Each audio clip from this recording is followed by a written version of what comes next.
Un autre courant est à pointer, bien sûr, c'est les réformistes libéraux. Les réformistes libéraux, alors eux, vont aussi partir de ce constat que, bon, il y a la crise dans le monde musulman, cette crise est due aux fondements sur lesquels se base cette civilisation,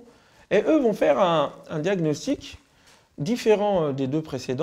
trois précédents, c'est qu'ils vont dire qu'au fond, ça n'est pas une mauvaise compréhension de l'islam, ou voir les innovations apportées à la pensée, dans la pensée musulmane, qui sont la cause de la décadence, c'est l'islam lui-même en tant que tel. En tout cas, certains le diront radicalement ainsi, d'autres diront, bon, c'est la pensée de l'islam, mais il faut restreindre l'islam à son domaine religieux, c'est-à-dire les pratiques, et puis tout le reste, on doit s'inspirer du modèle occidental. Alors on va voir des gens comme Taha Hussein, mais aussi comme Ali Abdelrazek, qui a quand même écrit son fameux livre de l'islam et du pouvoir, où il indique tout simplement qu'au fond, la khilafa, l'État, l'empire musulman, le caractère politique de l'islam, le fait que l'islam ait eu un pouvoir temporel, est une invention, est une innovation, et qu'au fond, l'islam n'a jamais, le prophète n'a jamais appelé à la fondation d'un État. Ensuite, il y a tout ce qui concerne aujourd'hui un certain nombre de courants qui sont présents, qui sont très prisés par l'intelligentsia européenne, occidentale et parisienne, où au fond, on a des personnes qui manient très bien les concepts occidentaux, philosophiques, philologiques, intellectuels et autres, donc qui sont bien compris et entendus par la classe intellectuelle dirigeante.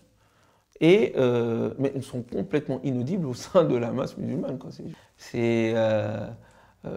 essayer d'adapter ou d'appliquer la philosophie de l'ère du soupçon, ou plutôt la philosophie du soupçon des Nietzsche, des Freud, des Marx, où il y a une relativisation complète, une remise en question des dogmes anciens. Essayer de l'appliquer à l'islam en interprétant l'islam à l'aune de la réalité chrétienne, en faisant de l'islam, en fait, la même chose que le christianisme, ce qui, je pense, est à discuter, d'une part, et d'autre part,